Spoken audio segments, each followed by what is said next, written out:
Hello, everyone. It's Seth.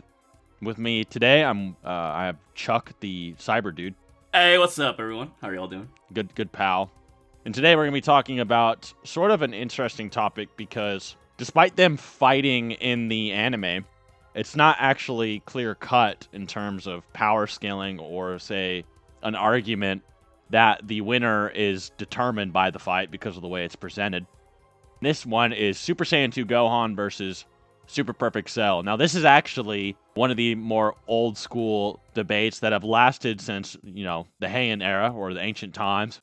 It's lasted like Super Buu versus Kid Buu or Cell versus Dabura or whatever have you. The reason that it's like that is because Gohan clearly gets injured off the bat. And then he's always complaining, I'm at half power, I can't do it, Dad. And then some people will think, well, Cell was just cocky, or Cell had the confidence he could beat up Gohan. I mean, Cell blasted his arm away to begin with, so I mean, maybe Cell is stronger. Cell kind of had to get jumped, realistically. He kind of got jumped like some Broly, to be fair. So, who really was stronger in that thing? It's also implied Cell gets a power-up like Gohan, and Cell was arguably stronger than Gohan before, right? Like, maybe Super Saiyan to perfect form. And then he gets his own Super Saiyan 2 God Amp Zenkai, and then, who knows?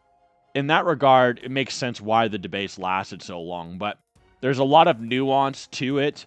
Obviously, there's a lot of guide territory, and there's a lot of narrative territory to go over that leaves this going for so long, but I guess just off the bat, I'm curious what you think, just to start things off.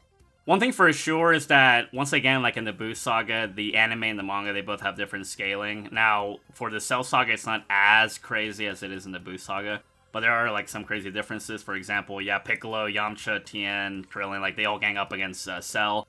I think at one point Vegeta Super Saiyan, right? Like he fires a blast instead of base in the manga or something like that. So they seem to imply that, like, Cell is, like, a much bigger threat here. And also, there's an interesting statement that Dende makes, like, even before Gohan hurts his arm. He says that he's not even sure if Gohan can take care of him. Cell even says, I'm gonna take care of this quickly, right? Again, you could be like, he's cocky or something, right? Yeah. You going by Dende's statement, and also, I think Popo even says, like, it's like power he's never felt before, so you could already say that they're already, like, roughly equal. More or less, the Dragon Ball Dragon Box book, which basically goes over the summaries of each episode and is canon, it is official. It says that they are roughly equal. Now, the thing that is, like, the biggest difference between the manga and the anime as well is going by how Gohan's statement is. It seems like in both situations, he is unsure of himself. However, I would say that the anime might imply more that Gohan did get, like, some slight power boost from Goku. Yeah. During the father-son Kamehameha, right? Yeah, and even if you don't think it's like a straight power boost, you could say it is like a mental boost, which would kind of like work anyways. But the thing is, once again, Gohan was not only hurt, he was unsure of himself, he didn't want to destroy the Earth, he was also he wasn't like mentally there, right? I mean, his dad just died, right? So not only was his Genki and his Shoki and Yuki already like all messed up, right? And then on top of that, he was still conflicted about, like, oh, should I have really tortured Cell like that, right? Or should I just finish it off like that? So, I mean, yeah, his dad just died, because of what he did. To back up your point, obviously we had the Toriyama statement, your mental determines a large portion of your ki. So Gohan, thinking that his arm will reduce his ki level by over half is probably an exaggeration, right? It's probably also because of, like, his mental. And then Goku comes in and gives him his power. Now, there's some guidebooks for, like, the movies, like the Broly movie, like, them being around boost Goku's courage by, like, 1,000-fold. And all of that is a massive component for ki, right? Same is probably true for Goten and Trunks when they fight together versus alone in the Broly movies. A lot of stuff that supports that. So, Gohan, realistically, he's not at full power versus Super Perfect Cell, and this is what creates the problem. And I personally think that even the staff at Toei aren't actually sure of what to do with it. But I think Toriyama has a clear idea. And I believe Toriyama thinks that Gohan is stronger. And I think that the Toei staff, they don't really know. And so it kind of gets, like, back and forth in translation, right? And The reason that I think that Gohan is stronger in Toriyama's mind is for the sheer reason that Toriyama seems very aware that transforming for a Saiyan takes a lot of energy. So going Super Saiyan takes a bunch of energy. So to the point where if they can hold back their Super Saiyan form and make it kind of natural, they don't need to like waste energy transforming, it gets a godlike amp. So imagine what turning into a Super Saiyan 2 does. Like how much energy it takes to turn into a Super Saiyan 2. Clearly not mastered at all. Takes way more energy. It's a more strenuous version of Super Saiyan. Gohan has to go into the Super Saiyan 2 version from base as well. He does this twice. So not only does he get kind of pummeled and then like get his spine snapped, kind of like Bojack style, he then goes Super Saiyan 2, launches a blast, blah, blah, blah, and then he has to do it again on top of being nerfed. So when Cell blasts his arm away, that's not Gohan full power, right? That's not full power Super Saiyan 2 Gohan. So not only is he mental nerfed because of his dad dying, but then he's physically nerfed because he has to transform twice. And then when Cell busts his arm up, then he's freaking out more. And Goku's like, stop being a bitch, son. You can beat him. Like, just believe in yourself. So Goku just completely disagrees with Gohan's assessment of his own strength and what he's capable of because Goku's been pushed in that situation himself multiple times, like these beam struggles. And then in the actual Majin Buu arc, in both the manga and the anime, they're like, wow, you know, you're actually stronger than Gohan, right? They're not saying you're stronger than Cell. They're saying you're stronger than Gohan because both Goku and Vegeta know what a full power Gohan realistically looks like, right? Like it's not, to them, they're aware of what he would be able to do if he wasn't, I'm not going to lie, if he wasn't bitch made. If they were in Gohan's body, they know what he would be capable of, basically, is what they're saying. And they don't say, oh, you know, you're stronger than Cell, or they say Gohan, right? So that, to me, that's an indicator. And then if you go through Dragon Ball Superhero, that narrative is brought up again. Gohan's the guy who can surpass anyone. Gohan is the guy with the potential to always be the strongest. Gohan Beast was then the realization of that role once again. And to further elaborate on that, they bring up the Cell games, not Majin Buu in that movie. They bring up the Cell games. So the Cell games narrative is Gohan becoming the absolute strongest like Goku wanted him to, but his character and things like that hold him back, which is exactly what happens. So Gohan Beast is like the realization of that again, which is why he sort of looks like that angry Super Saiyan 2 thing he was in the Cell games as well. So I think narratively speaking, I think Toriyama thinks that Gohan was stronger, but he's just never able to tap into his full strength or whatever. But Toei seems a little bit different, and you actually posted some scans in our DM, which kind of goes into that. So I'd like to hear you kind of break those down as well.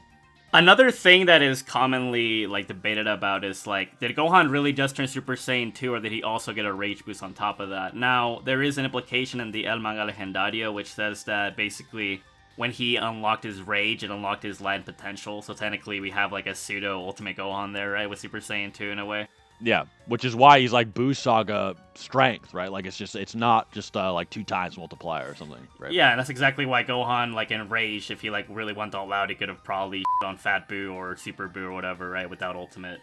Yeah. If like Goku's assertion was really correct, but anyway, so Gohan basically has like that Rage boost on top of that, right? But then he gets nerfed several times, so kind of like decreases like the value of that rage boost. But either way, even if you want to say that Cell was like equal to him or roughly equal, he wouldn't have the rage boost, so Gohan would have the advantage in that regard anyways. Yeah. Now in the anime, unfortunately, whether it was planned to or not, it's kind of impossible to argue that Cell is stronger in the anime.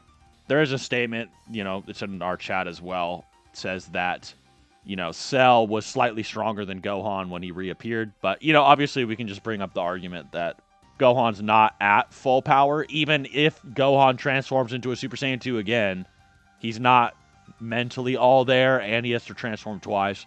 There's a lot of excuses you can make that bring a consistent argument. But the problem with the anime as well is that there's the Afterlife arc where base Goku presses Pikkon, and Pikkon in weights beats up a guy stronger than Super Perfect Cell. So Afterlife base Goku pushes Pikkon harder than Super Perfect Cell plus, like Ultra Perfect Cell. I don't know what you would say. And then in the Buu arc, he's just obviously way more powerful than that. And then Vegeta knows this, and then Vegeta's like, wow, you're stronger than Gohan, right? Not Cell, because they're basically their base states could do that. And not only does this make sense in terms of the narrative, the filler, all of the anime statements, but it also makes sense in just power scaling as well. If you guys care about math at all like that, Cell is a solar system busting threat. Maybe he's like solar system plus, something like that. These guys are getting into the territory where they're fighting possibly multi-galactic beings with like very linear multipliers. Like Super Saiyan 3 is like 8 times Master Super Saiyan.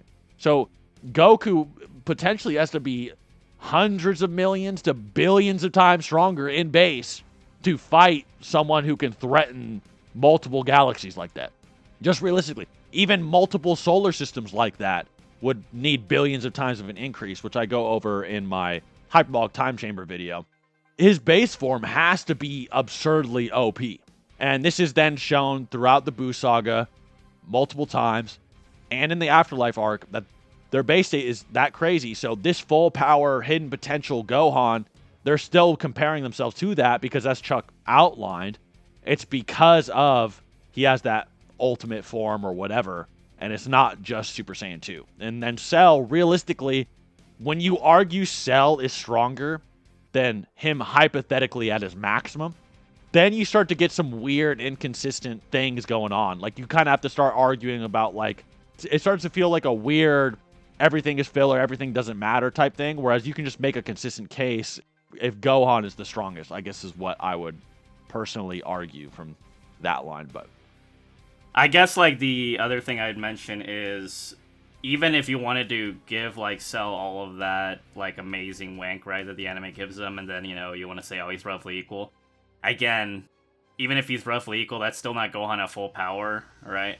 No matter which way you put it, you're basically arguing, like, at the very absolute best, you can argue he's equal to a fatigued Gohan. Like, that's it. But full power, and full mental resolve, it's over. It's one-shotted, yeah.